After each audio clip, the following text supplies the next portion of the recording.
Welcome to the Going Green podcast. And today I want to sort of ask a question. Are you prepared to drink treated sewage water? And I'm afraid to say you already are. Yeah, it's quite an interesting fact. Many years ago, probably about 40 years ago, I remember going to a sewage treatment works, and they took in the raw sewage, and I was actually looking at the number of bacteria at different parts of the treatment. And in there was a little tap, and it said drinking water. And that drinking water was not provided on the mains, that was provided by the treated sewage. And the idea was that they were treating the sewage so much such that when it was basically emptied, it was fit for drinking. And the UK drinking water is probably some of the best in the world. You know, rarely do we actually ever have to do anything to our water. It is basically 100% safe. And some of this water from the sewage works goes out into rivers, and other is just sort of put back into the mains. And we have to think about, well, how do you get ordinary water? And that is extracted from a river, and it's cleaned, and basically then it's put into the mains. And what's the difference between taking water in a river? And let's face it, if you look in the average river, there are fishes, and these fishes and other creatures, they all pee and poop in the water, and that water is still cleaned, purified, all the mud and all the other CRAP in there is removed, and what we're left with is pure, safe drinking water. And as I said, drinking water in the UK is some of the best in the world. So are you prepared to drink sewage? I've answered the question. You already do. Well, you did, actually. Yes, I did. Yeah. Now, the reason we're talking about this is because, of course, what's happening is the water companies, and more precisely, the water treatment companies, also the water providers. But what's happening is basically, they're sorting out the sewage and they're cleaning it. But the problem is when there's storm, as I say, storm surges, but it's not really, but storm discharge, as in rainfall from, and there's too much water flowing through the system. What they might do is, unfortunately, to keep the amount of water going into the system, they might have to get rid of storage tanks of waste, and they have to put it somewhere. And unfortunately, what's happening is they're discharging that waste, Raw sewage. raw sewage, not treated sewage, raw sewage, into the river systems, because that's the only place they can put it. So that, and then obviously there's a big problem is then, say, further down the line, where another water company is then inputting that clean water, or now not clean water, and then they're cleaning it and then making it safe. Now that's, in theory, is how it works, and that's how it is good. Some of that water, however, also is being discharged directly into the sea. And last year we had quite a lot of this sewage put in the sea, and the sea was very safe to go in as long as basically you didn't dare drink it or get it on your body.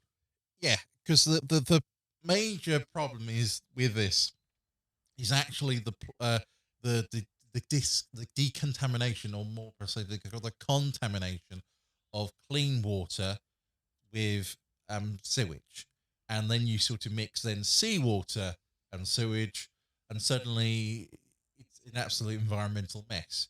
Because one of the things that happens to sewage is, with all the lovely bacteria and things, it uses all the oxygen in the seawater.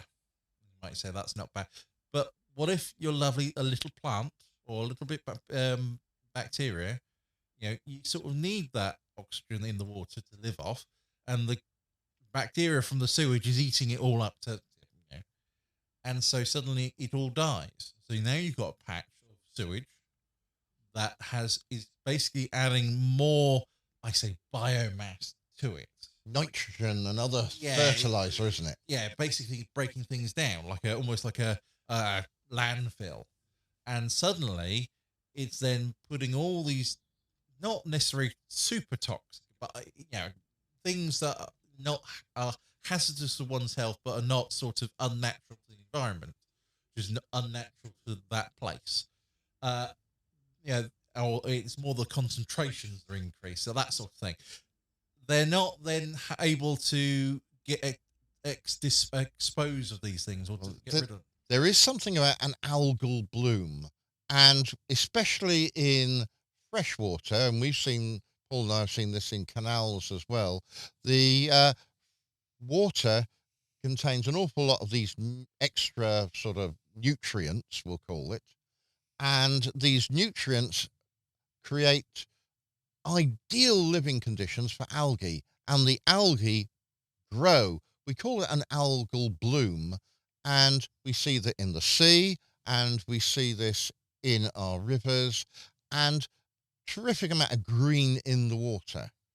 Now, this is at the top level of the water, and it stops the light getting down into the rest of the river. So the other plants that fish live on, well, they die. The fish have no longer anything to live on, so they die.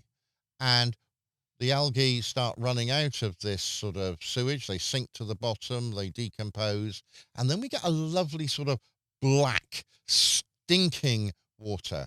I remember going to Birmingham probably about 40, 50 years ago on the canal system, and we watched the canal bubbling, methane coming out.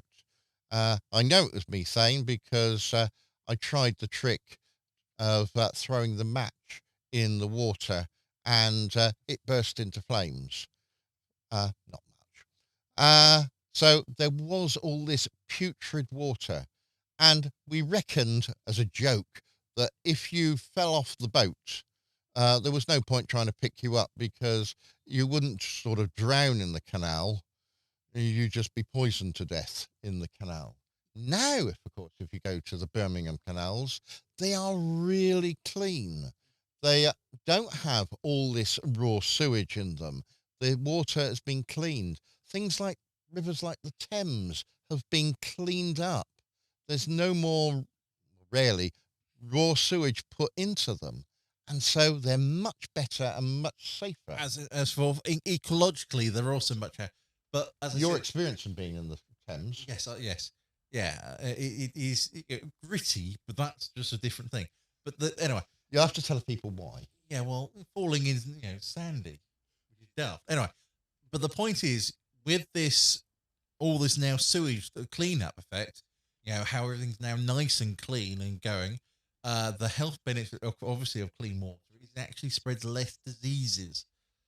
Unfortunately, then we put the sewage in and make it dirty, which increases all these things like cholera and hepatitis, those sort of Dysentery. those sorts of things, and suddenly the health, health of people living near rivers sort of goes down, and so suddenly, you can sort of see that sort of cleaning makes the health goes up and leaving it down. So there is this important factor of maintaining a well cleaned and maintained ecosystem or waterway, because it does make people's health a lot better.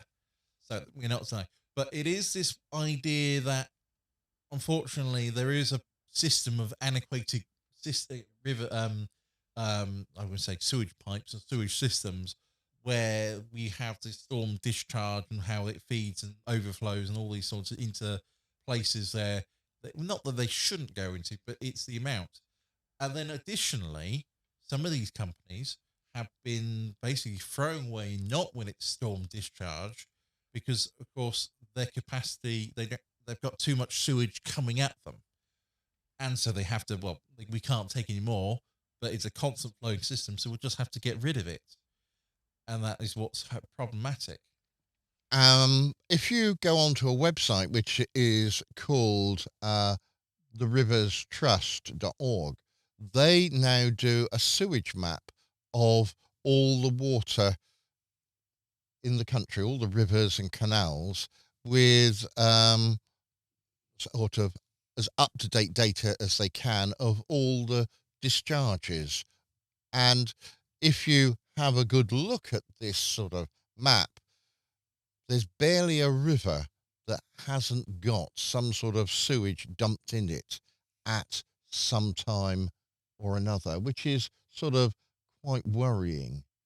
There's also another one which is looking at the sea sides for things like surfers, and they basically monitor um, when the sewage is put into the water.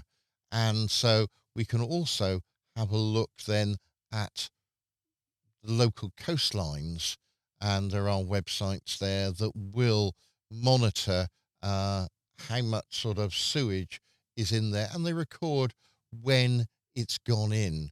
And having a look today at the local map of the UK, there are still quite a lot of red crosses on there, discharges, because it's going on, and it goes on basically all the time because of the amount of sewage and our sewage capacity. Part of this sewage capacity problem, though, is our fault. And by us, our, I don't mean Paul and I actually do mean everyone. Um, so let's think about sewage. So what goes down the sink and what goes down the toilet basically matters. Basically, a lot of companies spend hundreds of millions of pounds every year clearing blockages of all sorts of things that should never have been put into the system. You come on the tale of London, and you hear all these fatbergs they have to sort of push through the old Victorian sewers, basically to remove a blockage. And it is this thing of there is a lot of management of waste that happens, and it's expensive. But if people stop putting, I say, fat down, we'll get over to what a fatberg is actually made of. But all this fat down the sink and plug hole, it wouldn't end up in the sewers, and therefore the sewage would actually be able to take the capacity that it should be able to, as opposed to What it gets now. what it gets. Yeah, and the point of that, what is a fatberg made from? And essentially, it's made of everything that is not water solvable or dissolvable, and this is things sort of Washing powder. washing powder. It is these odd things that make up it, but basically it's anything that sort of builds up, you know, washing powder or waste washing powder. Well, it is cooking fat. Cooking People fat. do they do a fry up and they put their sort of do their washing up and they pour the fat down. Now, you can get some of the fat down the sink as long as it's been emulsified by washing up liquid. And that is a good way of sort of trying to do that. So we're not saying you shouldn't actually wash up, but we are thinking about things like you might have a deep fat fryer and you pour the oil down. That certainly is not a good thing to do.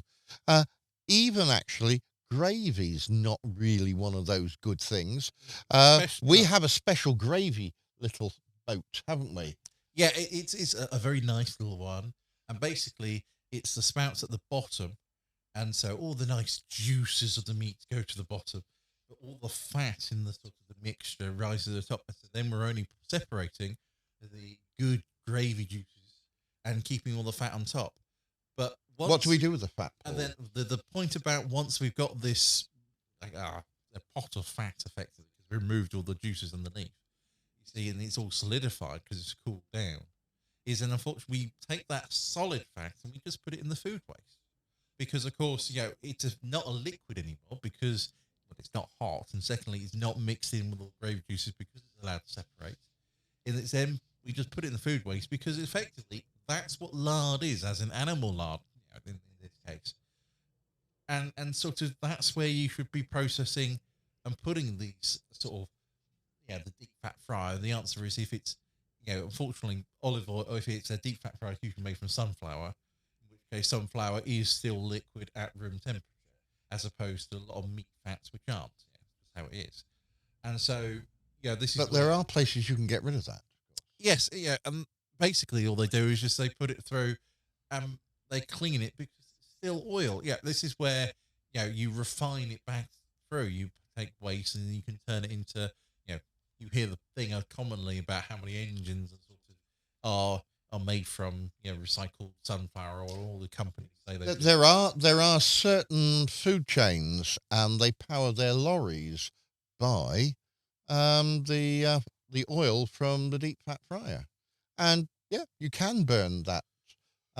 It's not the sort of thing I would suggest you put in your car, but No. it can be put into lorries as long as it's cleaned. They still have to filter it. Let's ask a question then, Paul. So that was what you shouldn't put down. What should you put down the loo then? There are the three P's. Can you Well, name them for me? Well, well, um, there's pee, Yeah, there's poop, yeah. and I'm struggling Paper. to, and it's paper. And that is, yeah, all you should put down. Things like wet wipes, no. Nappies, no. Medical waste, no. None of those go down, especially things like medical waste. That has a nasty habit of breaking down and dissolving in the water. And that is then quite interesting what sort of toxic chemicals you're putting in. If you've got a problem with those things, don't flush them down the loo, but take them to your local pharmacist. They will be really happy to receive them, and they take them, and either they will dispose of them safely, or maybe they can even recycle them. Yeah, it's one of those things, and you hear sort of it's always the big thing about can't put nappies down, sort of you have to throw them away, and the reason you have to throw nappies down is because nappies contains this lovely thing called hydrogels, and hydrogels are wonderful. They're water absorbing chemical, but basically they fill up water. So now you're putting these things that like to absorb water into a container or a pool of water, and they soak up all the water. Now, I do an experiment with my students, and I give them a teaspoonful of hydrogel, which we extract from a nappy.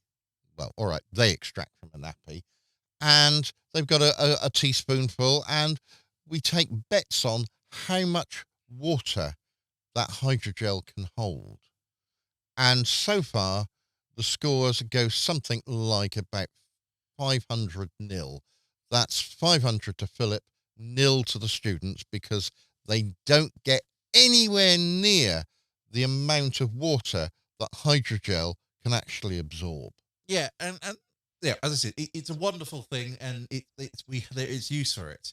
But of course, in this world where, of course, we've got a problem of drinking water, which is why we're having to recycle and clean, I say wastewater, clean it so we can put it back in. So we've got this drinking water. So because it isn't a renewable source, it is this sort of, there's a limit to how much clean water we've got. Right?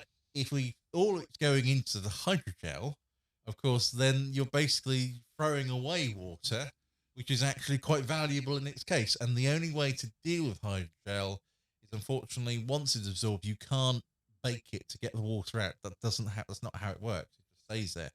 So the only thing you can do is put it in landfill, which unfortunately is a problem in itself.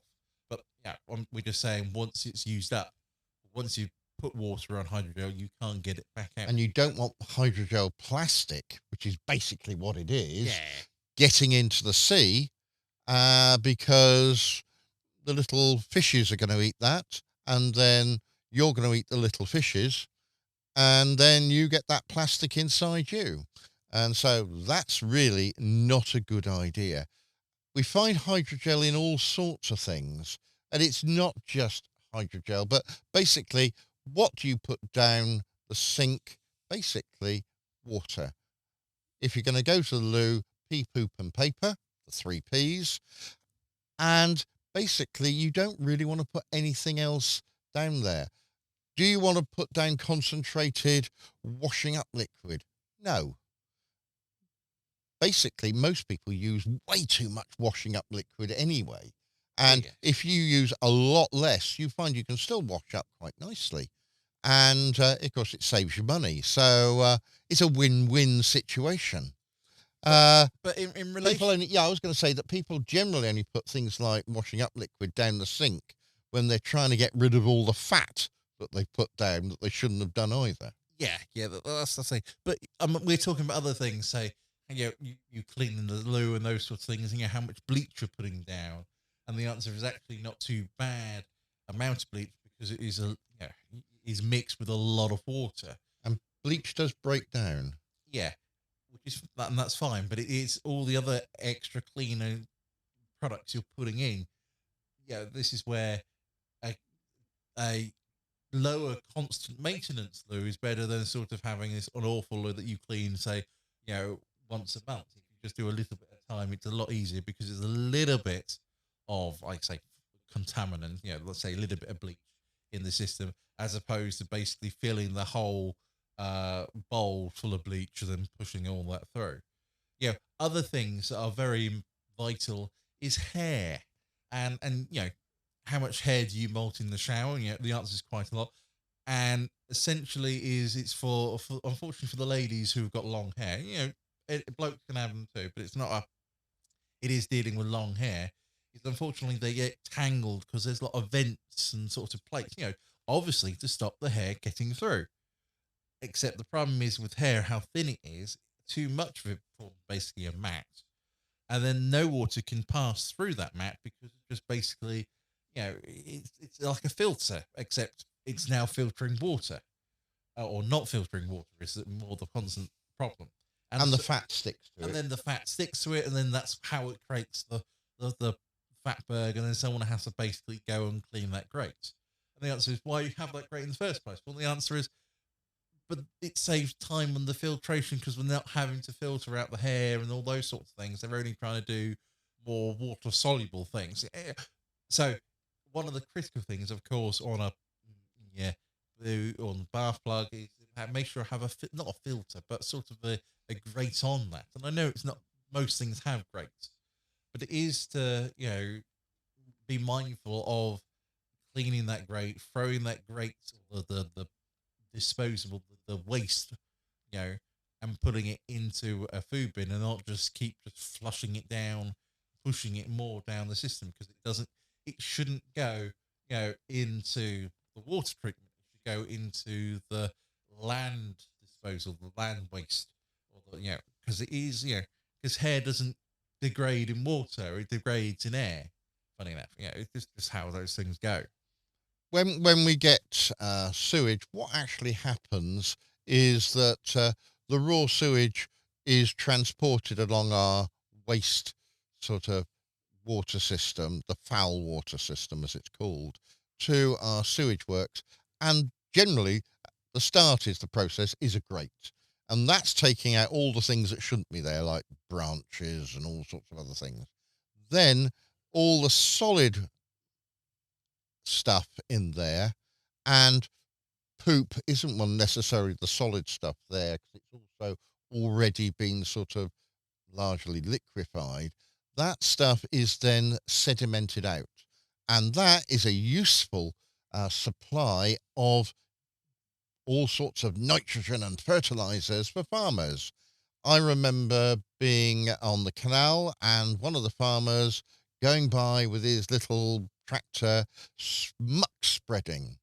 And we stayed on that bit of the canal for almost, it seems, seconds. We were out of there like a bat out of hell. The stink was sort of, but it makes the little plants grow. And that's what they wanted. Yeah. And it's really good for the soil. So we're now back at the treatment works. We've got rid of the solid stuff, but there's a lot of other things in there. So the water goes through filter beds of stones, of of fine stones, of fine gravel, of sand, and it can also go through activated charcoal beds. And what basically comes out is beautiful, sparkling, clear water. And drinking that is really interesting because you're dead within a little bit, because you haven't got rid of all the bacteria. And so what we do here is we can then UV treat the water, and that kills a lot of bugs. We can chlorinate the water. We can do quite a lot of things that will sort of clean that water up and make it fit for human consumption. It's called potable water. Yes, and it's got its history of why it's called potable, but essentially is that you can put it in a pot and keep it, And which it'll is stay great. like And it that. will stay like that, no problem. Not necessarily outside, but that's just how it goes. Uh, but yes, it goes through all this clever system, and this is where we're talking about how it is this valuable resource, which is why we do all this processing to get it back, because otherwise we're using all this water, we're not reclaiming it, and also, as I said, we get the muck, sell the muck, and it's all fine, and so it's still doing things. So to bring this conversation all back into round circle, or sort of about the sewage discharge and sort of what all these water companies is that basically. Previously, there have been limits on how much sewage these companies can discharge into the streams, and it's one of those things where um, they've got limits, but they've also got it's not a limit to the amount; it's actually limited to how much they can do per time, if that makes any sense. And so basically, they're only allowed to do it certain times a year. But they say, but we got too much, so we have to push that period. Oh, just even microphone. Push that period uh long time. So that instead of usually it was sort of 5 days, they're now pushing it to be a whole week, or that sort of things. And essentially more sewage is being pushed into our rivers and the streams and into the sea, and basically it's not good for the environment. So one of the things the government or parliament has proposed as a bill, as a new law, is to place new limits on these things to help prevent these sewage discharges happening more often. And I said there's a whole bunch of changes.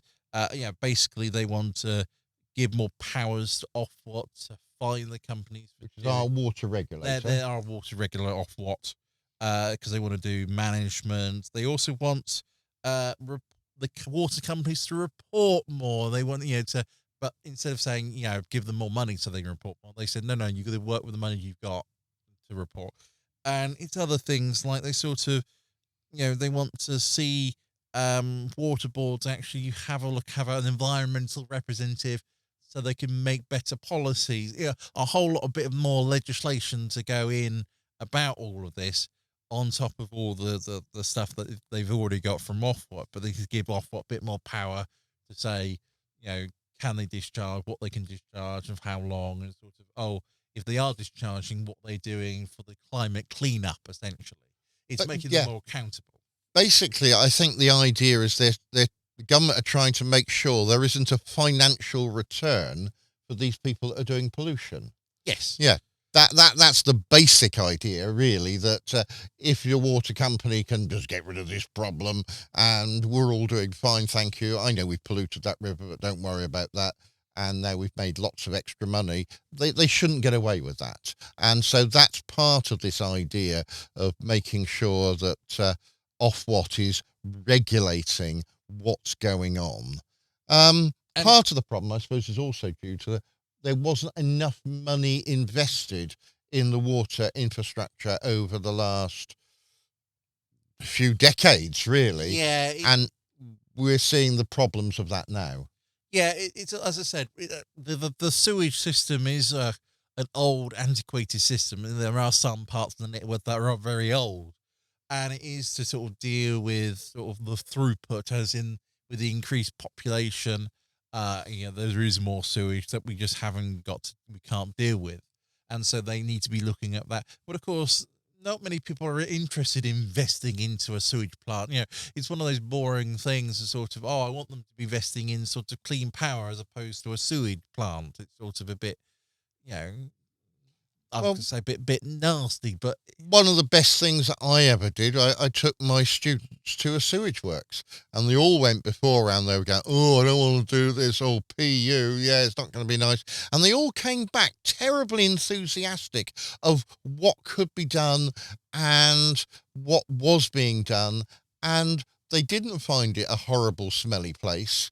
Instead, they actually found it to be a great learning experience, and they went home and they worked on their parents to only put the 3 Ps into the water system. yeah, and so it is this thing that we need to be talking about. Obviously, the water system in this whole as a whole, but it's not to be embarrassed by these things, because it's a natural thing that needs to be done. We need to deal with this. It's not sort of, maybe we need to make sewage works or sewage water treatment plants. Uh, a tourist, no, not quite necessarily a tourist spot. But it is to say, sort of, be proud of the sewage works in your own. Let's say the council wants to build a new sewage works down the road, wherever. Is not to go, oh, I don't want it in my back lawn, and to say, well, if they're putting it, maybe not in the right place, but they need to put a sewage works, there might be a reason they need to put a sewage works in.